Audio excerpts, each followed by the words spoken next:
Hello guys, இன்னைக்கு அப்போ merits அனிமையோட episode 8 தான் பார்க்க போகிறோம். வீடியோ பார்க்குறீங்கன்னா மறக்காமல் ஒரு லைக்கை போட்டுருங்க. ஏன்னா அப்போ தான் இன்னமும் நிறைய பேருக்கு ரெக்கமெண்ட் ஆகும், தொடர்ந்து வீடியோஸை போட முடியும். சரி வாங்க, நம்ம டைம் மிஸ் பண்ணாமல் எப்பிக்குள்ளே போகலாம். எப்பிக்கோட ஆரம்பத்தில் நம்ம லிங்க தான் ஃபர்ஸ்ட் அவளோட பிளானை ஒரு மாதிரி எக்ஸிக்யூட் பண்ண ஆரம்பிப்பா. அவளுக்கு ஒரு மாதிரி வித்தியாசமாக ஃபீல் ஆகுற மாதிரியும் ரொம்ப ஸ்வெட்டிங் ஆகுற மாதிரியும் நடிப்பா. அங்கே நம்மளால பிடிச்சா அப்படியே ஒட்டிப்பாளா. அங்கே யூனருக்கும் கடுப்பாகுது. இதனால அவளும் விடுற மாதிரி இல்லை. அங்கே ரெண்டு பேருமே இதனால மாற்றி மாற்றி ட்ரை பண்ணலாம் அப்படின்னு அங்க ட்ரை பண்ண போவாங்க. அவங்க பண்ணலாம் ட்ரை பண்றதுக்குள்ள நம்மளும் கத்துறான், ஐயோ எனக்கு லேட்ரினுக்கு போகணும், அதாவது சிம்பிளா டாய்லெட்டுக்கு போகணும் அப்படின்னு அவன் சொல்றான். அங்க இதனால அவங்களும் ரொம்ப ஷாக் ஆகுறாங்க. அங்க வேலையை முடிச்சுட்டு வரும்போது அங்க ஒரு பர்சன் தெரியாத நம்ம பொருள்லாம் தட்டி விட எல்லா பொருளையும் எப்படியோ நம்மளால பிடிக்கிறான். ஆனா அதுல கிரேவி மாதிரி ஏதோ ஒரு விஷயம் இருக்கும், அதுவும் அப்படியே கீழே வந்து ட்ரெஸ்ஸே நாசமாயிடும். ஐயோ மிஸ்டரி, என்ன தயவு செஞ்சு மன்னிச்சிருங்க. பரவாயில்ல, அதெல்லாம் ஒன்றும் இல்லை, இதுக்கப்புறமும் கேர்ஃபுல்லா இரு. என்ன மிஸ்டர் ஈஃபேங், கொஞ்சம் கீழே பாருங்களேன்.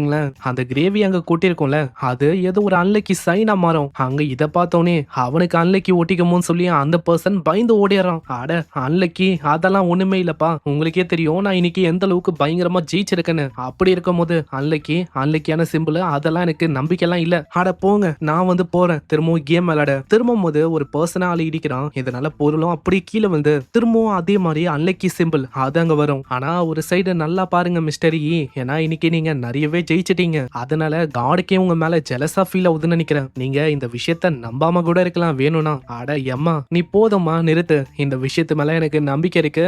அதனால ஃபர்ஸ்ட் இந்த இடத்த விட்டு காலி ஆகுறேன். ஆனா என்ன ஒண்ணு, மேலதான் நான் ஜெயிச்ச ஒரு ஐட்டமும் இருக்கு, அதை ஃபர்ஸ்ட் நான் ஏத்துக்கிறேன். நம்ம ஈஃபேங் மேல அப்படியே போக ஆரம்பிப்பான். அங்க திடீர்னு ஒரு கத்தி பாயமா. என்ன விஷயம்னு பார்த்தா சைட்ல ஒரு ரெண்டு பொண்ணுங்க ஒரு பையனுக்காக அச்சுக்கிறாங்க. இதெல்லாம் பார்க்கும்போது நம்மளுக்கு இன்னும் தான் பயமாகுது. அட என்னப்பா இது, சிஸ்டமே எனக்கு வார்னிங் கொடுக்குற மாதிரி இருக்கு. ஐயா சாமி, எனக்கு ஜெயிச்ச பொருளே வேணாம், நான் போறேன் இப்படின்னு நம்ம ஈஃபேங் அந்த இடத்த விட்டு தெச்சுக்கணும் ஓடி போறான். இன்னொரு சைடு அவங்களுக்கு தெரியாது நம்ம ஈஃபேங் போயிட்டான்னு. அதெல்லாம் தெரியாம நம்ம ஹீரோ கூட ஜலசா பண்ணலாம் அப்படின்னு சொல்லி வெயிட் பண்ண இருக்காங்க. சீன் அப்படியே ஓல்டு ஊவை நோக்கியும் அந்த மூணு பேரை நோக்கியும் வரும். அங்க மோச்சே அந்த அபாக்கஸ வச்சுன்னு இருப்பான்ல, அந்த பர்சன் ஏதோ ஒரு திசையில ஆளு கொண்டு போயின்னு இருக்கான். கேட்டா அந்த இடத்துல ஒரு ட்ரெஷர் இருக்கு, நம்ம அதை அடையலான்னு போறோம் அப்படின்னு சொன்ன இருக்கான். ஆனா திடீர்னு ஆளுக்கு என்ன ஆச்சுன்னு தெரியல.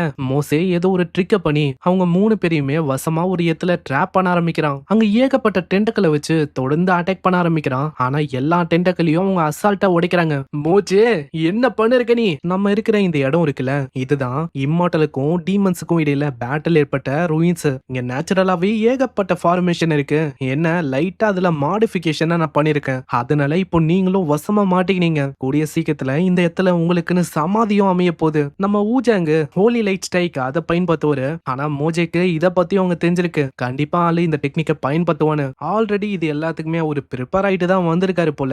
டக்குன்னு டியான் சுவான் ஷேடோலெஸ் அப்படின்னு ஒரு டெக்னிக்கை அவர் பயன்படுத்துவாரு. இதை பயன்படுத்தணும்னே அந்த லெஜெண்டரியான வெப்பன் அது மாயமா மறைஞ்சு போகுது. அது மறைஞ்சு போறதும் இல்லாம அந்த ஹோலி லைட் ஸ்ட்ரைக் அந்த அட்டாக்கும் அப்படியே மறைஞ்சு போகுது. இந்த பேரியர்ல நீங்க வசமா மாட்டின்னு இருக்கும் போது உங்களோட பவர் அது 10%க்கும் கீழே தான் இருக்கும். ஆமா, எதுக்காக இந்த விஷயத்த பண்ணிருக்க? எதுக்காக இப்படி ஒரு துரோகத்தை பண்ண? நான் தான் உங்ககிட்ட சொன்னல, இந்த மாதிரி நம்ம ஒரு ட்ரெஷர் ஹண்ட்டுக்கு ஒரு இடத்துக்கு போறோம்னு. ஆனா முட்டாளுங்களா, நல்லா யோசிச்சா எந்த ட்ரெஷருமே மிஸ்டரியோட மார்ஷல் ஆர்ட்ஸ் ஆளு அதை விடவும் பெருசா எதுவும் இல்ல. ஏன் இத்தனைக்கும் மிஸ்டரியே ரொம்ப ப்ரெஷியஸான ஒரு லே மோச்சே, நீ பண்றது சரியில்ல. மிஸ்டரி அவரு ஹெவன்ஸோட காட் மாதிரி. என்னப்பா இந்த மாதிரி என்ன ரொம்ப அண்டர் எஸ்டிமேட் பண்ணிட்டீங்க போலியே. நாளைக்கு என்ன நாளுன்னு உங்களுக்கு தெரியும்ல? நாளைக்கா?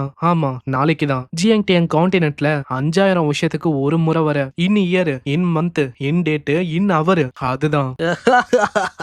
அப்பனா நீ வந்து கிரேட் இன்ஃபார்மேஷன் அதிகா நீ பயன்படுத்த போற. கரெக்டா சொல்லிருக்கியே, நீ வந்து என்ன நல்லாவே புரிஞ்சுக்கிற லாஸ்ட் சன். மோச்சே, நீ சொல்ற அந்த கிரேட் இன்ஃபார்மேஷன் அது 1000 வருஷத்துக்கு முன்னாடியே தொலைஞ்சு போகப்பட்ட ஹெவன்ஸ் வாலிங் மேஜிக் இம்மார்டல் ரிலேயத்துக்கு கீழே இருக்கிற யாராச்சும் ஒருத்தங்க கிரேட் இன்ஃபார்மேஷன் அதுக்குள்ள என்டர் ஆனாங்கன்னா அவங்க கிட்ட பவரா இருக்கிற அந்த கல்டிவேஷன் அது மொத்தத்தையுமே அவங்க லாஸ் பண்றாங்க. அது பத்தாதுன்னு ஹெவன்லி பனிஷ்மெண்ட்டும் உனக்கு விழும். அதை நினைச்சு உனக்கு பயம் இல்லையா? ஹெவன்லி பனிஷ்மெண்டா? எனக்கு ஒன்னும் அதை பார்த்து பயம் இல்ல. ஏன்னா என்னோட தலைவிதி அது என் கையில இருக்கு, ஹெவன்ஸோட கையில இல்ல. அதே மாதிரி ஆல்ரெடி அந்த லக் ஸ்டீலிங் மேஜிக்கை வச்சு எல்லாத்தையுமே என்ஹான்ஸ் பண்ணிட்டேன். கூடிய சீக்கிரத்துல மிஸ்டர் ஈயோட கல்டிவேஷனையும் மொத்தமா நான் அடைவேன். அதுக்கப்புறம் என்ன, என்னோட பவர்ஸை கொஞ்சம் கொஞ்சமா அதிகரிச்சு இம்மார்டிலிட்டி அதையும் நான் அடைவேன். அவனோட அரகன்ஸ்னால அவன் பைத்தியம் ஆயிட்டான்னு நினைக்கிறேன். இவனை ஒரு கை பார்க்கணும்னு எனக்கு ஆசையா இருக்கு. இருந்தாலும் மாஸ்டருக்கு இதை பத்தி நான் சொல்லணும். இத பத்தி ஊஜாங் நம்ம ஹீரோ கிட்ட சொல்லலான்னு போவாரு. ஆனா அதுக்குள்ள நெஞ்சிலேயே ஒரு தாக்குதல், அதுவும் ஒரு கல்டிவேஷனா இருக்கிற டாண்டியான் அந்த இடத்துல படும். அந்த பகுதியில இருந்து தான் பவர்ஸ் எல்லாமே வரும். சிம்பிளா சொன்னா அவங்களோட ஸ்பிரிச்சுவல் எனர்ஜி அது எல்லாமே அங்கதான் இருக்கும். சீன் அப்படியே அந்த உல்ஃப் வேங்கை அதை நோக்கி வரும். அது அந்த ஸ்டோரேஜ் ரூமை பார்த்து இன்னமும் பயந்து போகுது. ஏன்னா அந்த ஸ்டோரேஜ் ரூம்ல வழக்கத்தை விட இந்த வாட்டி அந்த ஆரா ரொம்ப பயங்கரமா இருக்கு. இதனால அதுக்கு என்ன பண்ணும் தெரியல. திடீர்னு டோரும் ஓபன் ஆகுற மாதிரி சவுண்ட் எல்லாம் அங்க கேட்கும். வாங்காய் இதனால ரொம்ப பயந்து போய் நிலத்துக்குள்ள தலைய விடும். அங்க ஃபேங்கும் நம்ம வேங்காய்க்காக சாப்பாடு அங்க கொண்டு வந்திருப்பான். அங்க ஃபேங்க பார்த்த உடனே தான் ஆளுக்கு ரொம்ப நிம்மதியா இருக்கும். அப்படி கட்டி அணைக்கும். மாஸ்டர் நல்ல வேலை நீங்க வந்துட்டீங்க. முன்னாடி ஏதோ ஒரு பயங்கரமான விஷயம் இருக்கு. அட திரும்பவும் வந்துட்டானா? முன்னாடி ஸ்கெலிட்டன் மாதிரி ஏதோ ஒரு விஷயமும் இருக்கும். பாக்குறதுக்கு வெறும் ஒரு கியூட்டான ஸ்கெலிட்டன் மாதிரி இருக்கலாம். இருந்தாலும் அது ஒரு எம்பரருக்கு சமம். சிம்பிளா சொன்னா பயங்கர பவர்ஃபுல்லான ஒரு பீயிங் அது. ஐயோ இந்த ஆரா இது மார்ஷல் வெனரபிள் இல்ல மார்ஷல் எம்பரர் அந்த ஸ்டேஜ்ல இருக்கு இப்படின்னு பாவம் வேங்கையும் பயத்துல அப்படியே மயங்கே போயிட்டு ஃபேங் ஃபேங் ஹலோ ஃபேங் என்ன சொன்ன என்ன அது அது வந்து மாஸ்டர் ஹேய் நீ என்ன காரியம் பண்ணிருக்க உனக்கு தெரியுதா? நீ பண்ண வேலையால என்னோட டாகியும் அப்படியே மயங்கி போயிடுச்சு. அங்க இதை கேக்குற எலுமனும் அப்படியே நம்ம வேங்கை கிட்ட வந்துட்டு ஹேய் நீ மயங்கி போகாத திரும்பவும். அது சொல்றது நார்மலா இருக்கும். ஆனா வேங்கையோட கண்ணுக்கு ரொம்ப கொடூரமா தெரியும். இதனால பாவம் வேங்கையும் ரொம்ப பயந்து போய் அப்படியே மயங்கி போயிடும். ஈஃபேங் ரொம்ப கடுப்பாவறான். ஒரே உதையில அதை பறக்க விட்டுறான். நீ என்ன பைத்தியமா? இப்பதான் அதை பயமுத்தவனா அப்படின்னு நான் சொன்னேன். திரும்பவும் எதுக்காக அதை போய பயமுத்தின்னு இருக்க? எனக்கு தெரியும் அந்த காட் அங்கிள் அவரு வந்து சரியே இல்ல. கிஃப்ட் பாக்ஸையும் அதே மாதிரி ஏதோ ஒரு டெய்ல்ஸ்மேன் மாதிரி ஒரு விஷயத்த அவர் குத்தாரு. அந்த ஐட்டம்ஸ் இந்த மாதிரி விஷயத்தினால உன்ன மாதிரி ஒரு தொல்லை பண்ற விஷயமும் இங்க அப்பியர் ஆயிடுச்சு. இது எனக்கு தொல்லையா இருக்கு இப்படின்னு நம்மால பயங்கரமா அடிப்பான். அங்க இதை பாக்குற வேங்கையும் யோசிக்கும். அந்த எலும்பு பையன் அவன் வந்து ஒரு இம்மாட்டல். இப்படி இருக்கும் போதும் மாஸ்டர் என்னன்னா பயங்கரமா அடிக்கிறாரு. ஹேய் நீ எப்படி அந்த விஷயத்தை விட்டு வெளியில வந்த? மாஸ்டர் நீங்க தான் என்ன வெளியில வர வச்சீங்க அந்த டெய்ல்ஸ் மேனை வச்சு. என்னடா என்ன பார்த்தே நீ விரல் காட்டியா? இல்ல மாஸ்டர் அது வந்து தெரியாம மிஸ் அண்டர்ஸ்டாண்டிங் ஆயிடுச்சு. திரும்பவும் நான் உன்கிட்ட வார்னிங்க கொடுக்குறேன். திரும்பவும் ஏதாச்சும் எசக்கு போசக்கா என்னோட டிசைபிள் கூட பண்ண பார்த்தேன்னு வச்சுக்கோயேன் உன் நிலைமைய ரொம்ப மோசமாக்கிடுவேன். இந்தா ட்ரெஸ்ஸ போடு. ஏன்னா இந்த இடத்துக்கு சில பல கெஸ்ட் வந்து வர போறாங்க. அங்க திடீர்னு ஜிங்பெங் சிட்டி முழுக்க ஒரு மாதிரி கிளவுடா அப்பியர் ஆகுது. அதுக்கு காரணம் வேற யாரும் இல்ல அந்த மோசே அந்த பர்சன் தான். ஆள வந்துட்டு பிக் டிப்பர் 8 டைரக்ஷன் ரே இப்படின்னு ஒரு டெக்னிக்கை பயன்படுத்தணும்னே அங்க ஒரு மிகப்பெரிய பேரியரும் அப்பியர் ஆகுது. அந்த இடம் முழுக்க அப்படி மழை பெய்யும். அங்க மோசேவோட டார்கெட்டே இப்போ நம்ம ஹீரோ தான். அங்க மழை பெய்யுமா? இது நல்லா காஞ்சிருக்க துணியெல்லாம் நம்மளால எடுப்பான். மேலதான் நம்ம எலுமனும் இருக்கான். அங்க ஆளும் நம்ம மோசேவை பார்த்து யோசிக்கிறான். ஆமா அந்த பர்சன் என்ன ஒரு கெஸ்டா?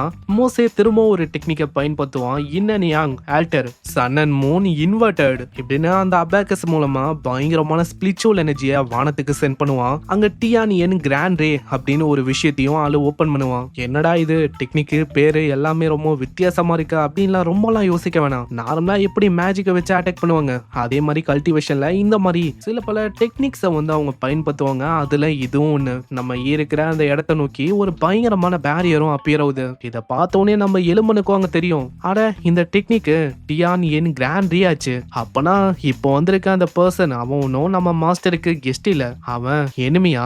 வாங்கைக்கும் பயங்கரமான கில்லிங் இன்டென்ட்டும் அங்க சென்ஸ் ஆகுது. அதுவும் அங்க ஒரு டாகி மாதிரி கத்தி வார்னிங்க கொடுக்க ஆரம்பிக்கும். மிஸ்டர் ஃபேங் இப்போ உங்களோட கல்டிவேஷன் எல்லாமே ஸ்டாப் ஆயிடுச்சு. கல்டிவேஷனே இல்லாம இந்த இடத்துல நீங்க ஒண்ணுமே இல்ல. அங்க டியான் ஷா அப்படின்னு ஒரு ஸ்வாட் அட்டாக் ஆளு பண்ணுவான். ஒரு மிகப்பெரிய ஸ்வாடும் பயங்கர வேகமா நம்ம ஈஃபேங்க நோக்கி அப்படியே தாக்கும். வேங்கை அதனால ரொம்ப பயந்து போயிடும். ஆனா உண்மையிலேயே நம்மளுக்கு பெருசா எதுவும் ஆகல. அந்த டியான் ஷா ஸ்வாட் அட்டாக் அது அப்படியே அப்சர்வ் ஆயிடுது. இத பாக்குற அந்த பர்சனுக்கு சுத்தமா ஐடியா இல்ல. ஐயோ அவ்வளவு பெரிய அட்டாக் யாது? உன்னோட கல்டிவேஷன் இப்போ சீல் ஆயிடுச்சு. ஆனா இப்பயும் உன்னோட பிசிக்கல் டிஃபென்ஸ் அது இருக்கு. மிஸ்டர் இ உங்களை சேலஞ்ச் பண்றது ரொம்ப இன்ட்ரெஸ்டிங்கா இருக்கு. இந்த வாட்டி உங்களால என்ன பண்ண முடியுதுன்னு பாக்குறேன். ஒரு டெட்லியான கூ பக் அப்படின்னு ஒரு பக் ஆள அனுப்புவான். இது ஒரு பயங்கரமான பக். இது முன்னாடி எல்லா டிஃபென்ஸுமே யூஸ்லெஸ் ஆன விஷயம். ஆனா நம்மால அத வெறுமா ஒரு கொசு அடிக்கிற மாதிரி அடிச்சு மொத்தமா முச்ச விடுறான். இல்ல இது எப்படி ஆச்சு? அவன் ஒரே ஸ்டேக்ல மொத்தமா அதை முச்சிட்டானா? என்னால சுத்தமா இந்த விஷயத்த நம்ப முடியல.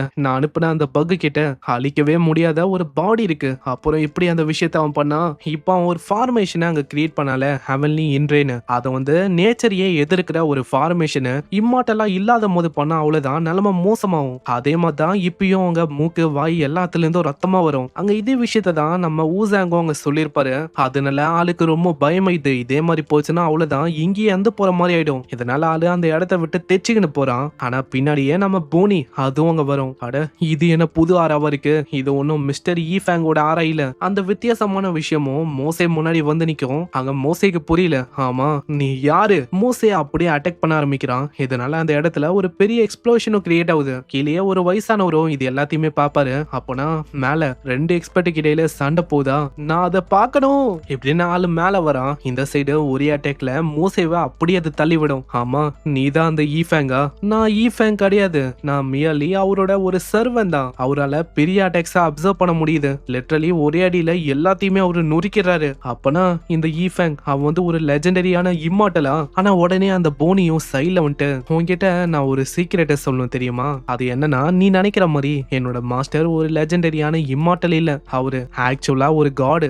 காடுனா இந்த இம்மார்டல் அதுக்கும் மேல இருக்கிற ஒரு பெரிய எக்ஸிஸ்டன்ஸ் தானே அது. அவங்களால மேனிபுலேட் பண்ண முடியாத விஷயமே இல்ல. ஹெவன், எர்த், லா எல்லாத்தையுமே அவங்களால மேனிபுலேட் பண்ண முடியும். அவரை மாதிரி ஒரு லெஜெண்டரியான பர்சன் எதுக்காக இந்த மாதிரி ஒரு சின்ன வில்லேஜுக்கு வரணும்? இல்ல அவரை மாதிரி ஒரு பர்சன் இங்க வர வாய்ப்பே இல்ல. பைத்தியக்காரா, இம்பாசிபிள் அப்படின்னு ஒரு விஷயமும் இல்ல. ஏன்னா ஆக்சுவலா நீ நினைக்கிற மாதிரி நானே ஒரு இம்மார்டல் கிடையாது. ஏன்னா நானே ஒரு காடு தான். இதை கேட்கிற ஆளு ரொம்ப கடுப்பாவுறான். ஆமா நீ என்ன சொல்ல இருக்க? ஆனா உனா எல்லாருமே வந்துட்டு என்னப்பா நான் காடு நீ காடு அப்படின்னு சொல்ல இருக்கீங்க. இது ஒன்னும் வெஜிடபிள் இல்ல, எல்லா கடையிலும் விக்கிறதுக்கு. அப்படியா, உனக்கு நம்பிக்கை இல்லைன்னு புரியுது.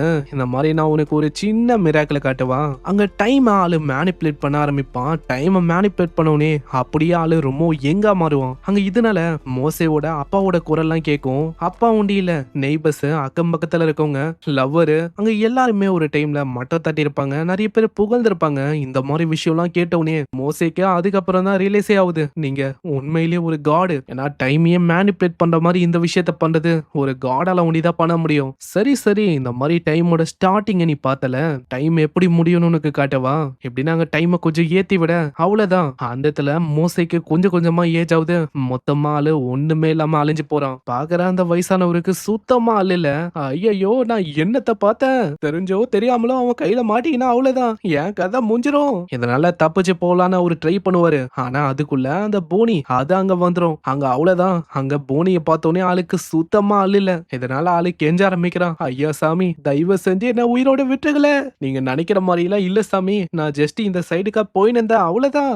அப்படியா, சரி அப்போ 100 முறை தொடர்ந்து ஸ்லாப் பண்ணிக்கினேரு. அதுக்கப்புறம் உன்னால எவ்வளவு தூரம் முடியுமோ அவ்வளவு தூரம் இந்த இடத்த விட்டு போயிடு. இதை கேட்டவுடனே வயசான பர்சனுக்கும் வேற வழி இல்ல, அவரும் அந்த விஷயத்த பண்ண ஆரம்பிப்பாரு. இதுக்கப்புறம் சீன் அப்படியே வேற ஒரு எத்த நோக்கி வரும். அந்த இடத்துல யூனரோட பிரதர் அந்த பர்சனும் இருக்கான். ஆளு ஒரு 3 பேரை வர வச்சிருக்கான். அதுவும் எதுக்கு, நம்ம ஈஃபேங்க முடிக்கணும்னு சொல்லிதான். அது ஒண்டி இல்ல, இப்ப பிரச்சனையா இருக்கட்டும் பவுஃபேங் சேம்பர் ஆஃப் காமர்ஸ் அதுவும் தான். அதனால அதையும் மூச்சு விட்டா ரூட் கிளியர் ஆயிடும். இவங்க தான் இப்போ டாப்ல இருப்பாங்க. அதனால புரியுதுல, நம்ம ஈஃபேங்கு அதுக்கப்புறம் அந்த பவுஃபேங் சேம்பர் அவங்க 2 பேரையும் மொத்தமா அசாசினேட் பண்ணணும் இப்படின்னு ஒரு டாஸ்கையும் அந்த யூனர் அந்த பொண்ணோட பிரதரு கொடுக்கறான். எங்கேயே இந்த எபிசோட முடியுது. ஆனா இவங்களுக்கு சுத்தமா ஒரு ஐடியாவே இல்ல, நம்ம ஹீரோ லிட்டரலா எப்படிப்பட்ட கார்டுன்னு. அதே மாதிரி ஒரு கார்டன் பார்த்தா அந்த ஸ்கெலிட்டனும் இப்போ ஒரு கார்டா இருக்கு. சோ இவங்களுக்குள்ள போய் அங்க என்னென்ன காமெடியும் பிரச்சனையும் ஏற்பட போதும். சரி ஏதோ ஒண்ணு இந்த எபிசோடு உங்களுக்கு பிடிச்சிருக்கும்னு நினைக்கிறேன். பிடிச்சிருந்தா ஒரே ஒரு லைக்க போட்டுருங்க. அதே மாதிரி எப்படி இருந்துச்சுன்னு